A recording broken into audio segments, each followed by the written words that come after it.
Good morning. Vuyo, I believe that the President has just left the taxi rank. Did you get a sense of how people feel about him as President of the party and leader of the country? Well, he has just left, indeed, as you have just said, and he was the usual self, warm, embracing people, listening attentively to what they had to say. And as much as people were happy to see him, they didn't hide how they actually felt that the time for talking and promises is over. They want jobs, and more jobs. And that was the consistent message throughout. And here's why that is important. Because often you will hear, which was the case, for example, yesterday at all the three places that he went to, where he would talk about ANC unity and why the ANC, he believes the ANC is united more than ever before and has what it takes to actually give the people of South Africa what they deserve. People say, yes, we understand that. But what we want now is action. And today he did say, of course, something that he's been saying all along, that the ANC is up to that. And he was essentially, the whole point of this exercise of taxi ranks, shopping malls and so on is to mobilize people to attend that rally on Saturday. So what he then kept on saying was that come to the stadium on Saturday and we will tell you what it is exactly that the ANC plans to do about all the challenges that South Africa is facing at the moment. Jane? Karima, brand Cyril Ramaphosa, the President's brand, how strong is it? I think it is actually getting stronger inside the African National Congress. What is interesting for me, Jane, there's a push inside the ANC for generational change, younger people, fresh blood. And of course, Ramaphosa isn't a spring chicken himself. But what is interesting is the reception that younger leaders of the African National Congress got last year toward the end of the year when they tried to resurrect the ANC Youth League. Both Fikile Mbalula and Malusi Gigaba were chased away. They had to literally run for their lives.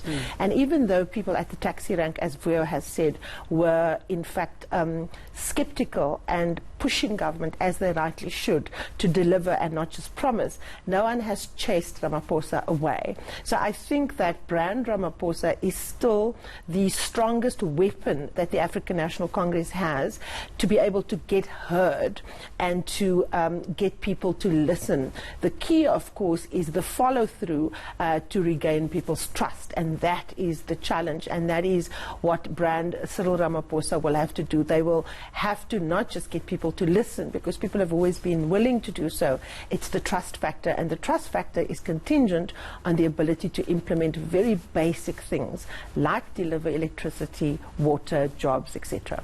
All right, so it hasn't been chased away yet, yes, but we've got a lot to look forward to this year, which could have a direct impact on him and his ability to rule. Spot on, Jane.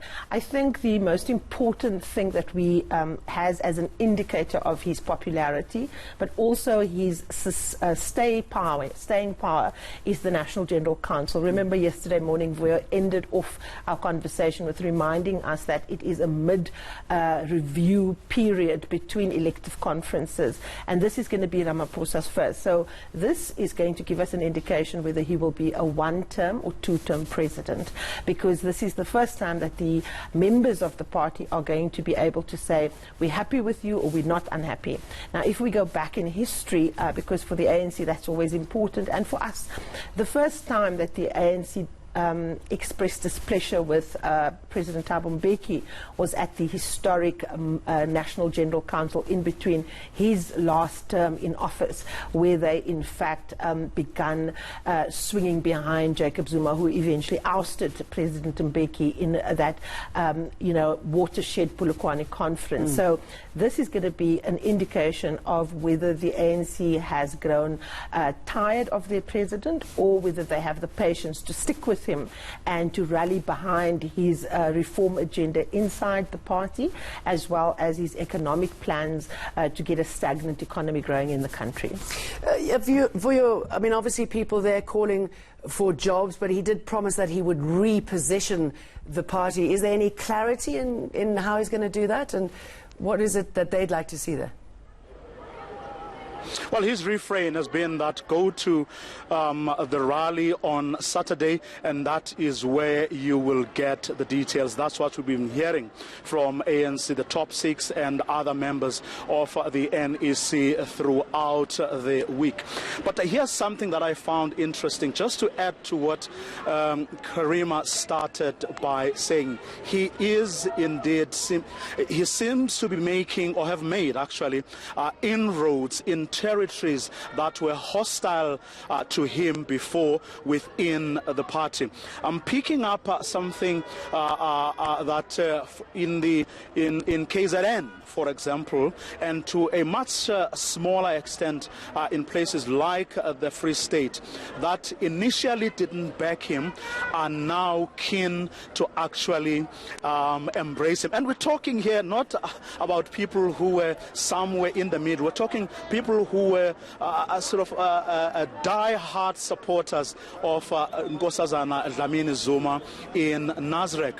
You see, and here's why it's important. For example, they have a different attitude, the people I'm talking about, towards ANC Deputy President D.D. Mabuza. There's still that residual anger that he betrayed them.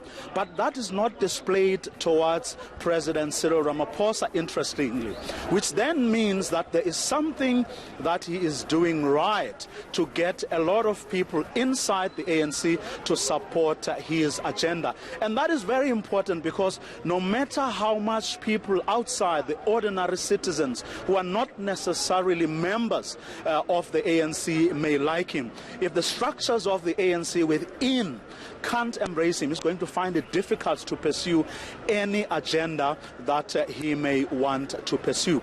But the frustration, it would seem, is that he is not moving aggressively enough. And people think, I'm talking about people within the ANC structures now who want him to move with greater speed, think that he still has that reluctance to actually embrace the situation, the fact that he has more support now, and he is what the ANC needs to get to ordinary South Africans, but also to win more support even in areas that are traditionally not non-ANC.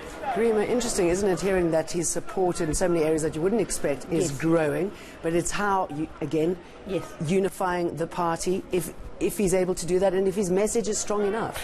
Jane, I couldn't have put it better. I think, Ramaphosa is a strategist of note. He keeps his powder dry, which means that he doesn't move until he knows he's taking the majority of people in the ANC with him. Remember that dragging out of President Zuma, will he go, won't he go, we won't humiliate him, etc.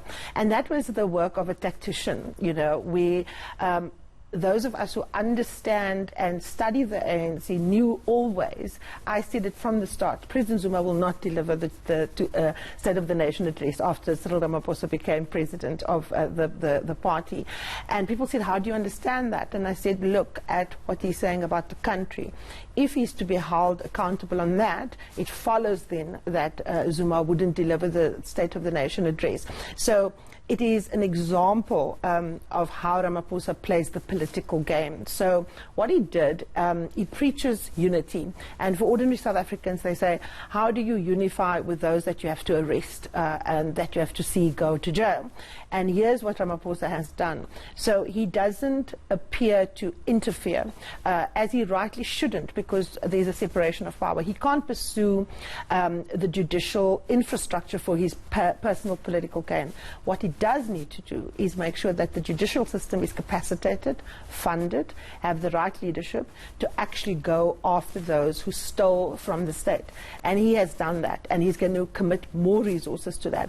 And that is how he's going to get rid of the people in the party that in fact needs to be held accountable. But it's also how he's going to win people over. So younger people like Sihle, Zigalala, the Premier of KwaZulu-Natal, also becoming more and more firmly behind the president. Interestingly enough, people like David Mahlobo, for example, close allies of President Jacob Zuma, already swinging. People like, people in the ANC, where Ace Magashule has had a stronghold for over 20 years, beginning to swing. So he keeps his powder dry, but he moves when he knows he is in a position of strength. And I think that is what we need to look out for. Thank you very much, Karima and Vuyo in Kimberley.